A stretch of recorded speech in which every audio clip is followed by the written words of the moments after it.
I am honored to have with me none other than Dr. Daniel Berman.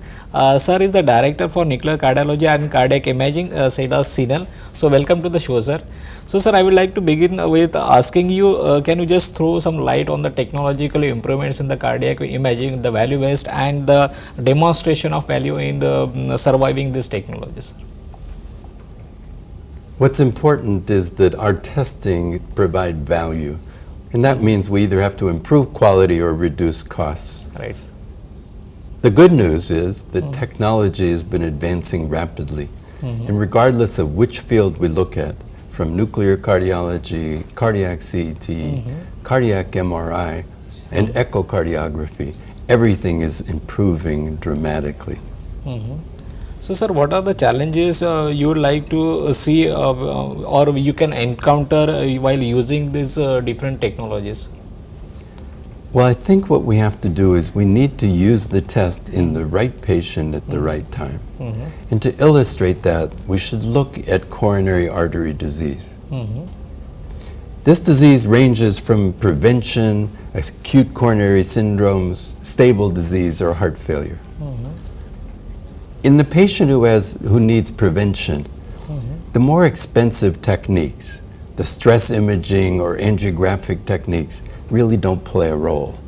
But imaging atherosclerosis, whether coronary calcium imaging or ultrasound evaluation of the carotid or femoral arteries, can identify in an individual patient whether they have atherosclerosis.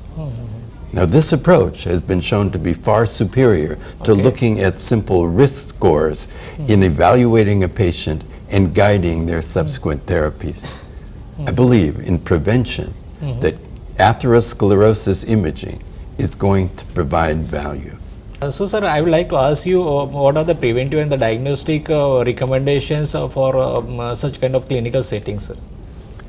So these tests have to provide value by improving outcomes or decreasing costs. When we look at prevention, that's where atherosclerosis imaging plays an important role. It's a marker in an individual patient as to how much atherosclerosis is built up. It could be performed with calcium scanning by CT or with ultrasound methods that are less expensive. And these methods are likely to provide value in guiding patient management. Okay, right, sir. So, sir, as you have mentioned in your talk that even NICE guideline 2016 has recommended coronary CTA. So, what amount of or what strength of data that is available for such kind of recommendations, sir? Well, this is very important because in the acute setting or in stable disease, there are multiple randomized trials that have shown that coronary CTA is effective and improves outcomes while keeping costs low. There's a first set of trials that were performed in the emergency department, where there was an improvement in the frequency of discharging patients from the emergency department and a decrease in time in the emergency room. Also, there's a decrease in downstream testing because many of these patients have normal studies completely. In the stable chest pain patients, the NICE guidelines have now been based again on multiple clinical trials. The most important one is the Scott Heart trial. Right, sir. In that trial, it was demonstrated that there's an improvement in outcomes if one takes into account the delay that occurred between the initial testing and the change in therapy. After that delay, which was about 2 months, there was a 50% reduction in outcomes of cardiac death or myocardial infarction in the CTA arm compared to the standard of care arm. This evidence has now been used and incorporated into the NICE guidelines in Great Britain as the most appropriate test to begin with in patients who have chest pain. So, sir, are there any subset of patients where coronary CTA doesn't work actually?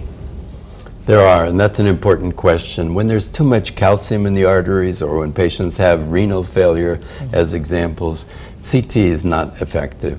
In those patients, the stress imaging modalities are highly effective in guiding patient management.